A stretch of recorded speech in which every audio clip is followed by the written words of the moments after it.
آج مجھے کسی نے میسیج کیا کہ واٹس ایپ والوں نے کہہ دیا ہے کہ جی ہم آپ کی اب پرائیویسی نہیں رکھ سکتے، ہم بتا دیا کریں گے۔ اب پرائیویسی ختم ہو گئی، یہ جو چھپ کے باتیں کر لیتے تھے نا، اب چھپ والا چکر ختم ہو گیا، اب بتا دیں گے۔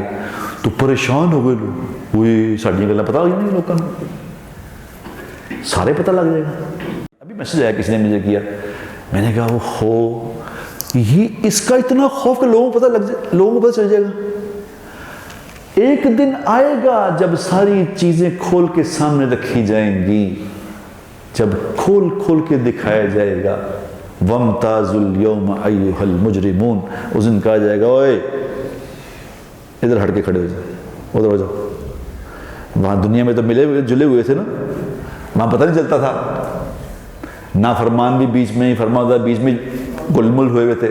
آج نہیں، آج تم ادھر ہو جاؤ، ادھر علیحدہ ہو جاؤ۔ ایک دفعہ عمر رضی اللہ تعالی عنہ رات کو تہجد پڑھ رہے تھے، تو تہجد میں سورہ یاسین کی تلاوت فرما رہے تھے، تو جب یہ آیت آئی نا وَامْتَازُوا الْيَوْمَ أَيُّهَا الْمُجْرِمُونَ،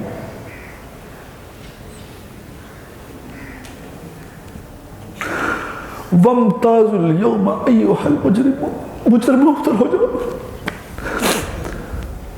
ایک آیت سے وہ آگے گئی ہی نہیں، ساری رات ایک ہی آیت پڑھ کے روتے رہے کہ کہیں میرا ان مجرموں میں نام نہ آ جائے جن کو کہا جائے تو پرے ہو جاؤ۔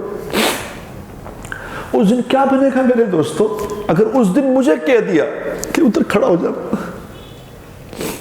دنیا میں کوئی کسی کو ذلیل کرنا، دنیا میں صرف کمرے میں آئے ہوئے کہہ دو باہر چل جا، کمرے سے باہر نکل جا، تو کیا ہوتا ہے؟ اگر اللہ نے کہہ دیا کہ پرے ہو کے کھڑا ہو جاؤ ادھر، تمہیں سمجھ نہیں آتی تھی بات کی؟ تمہیں کتنے لوگوں نے سمجھایا، کون کون تیرے پاس آ کے تھے کہ کیا کر رہے ہو، تم نے نہیں سمجھا۔ اب تیری مولت ختم ہو گئی، ساری رات گزر گئی، ایک آیت سے آگے نہیں گئے، صبح گر کے بے ہوش ہو گئے، بیمار ہو گئے۔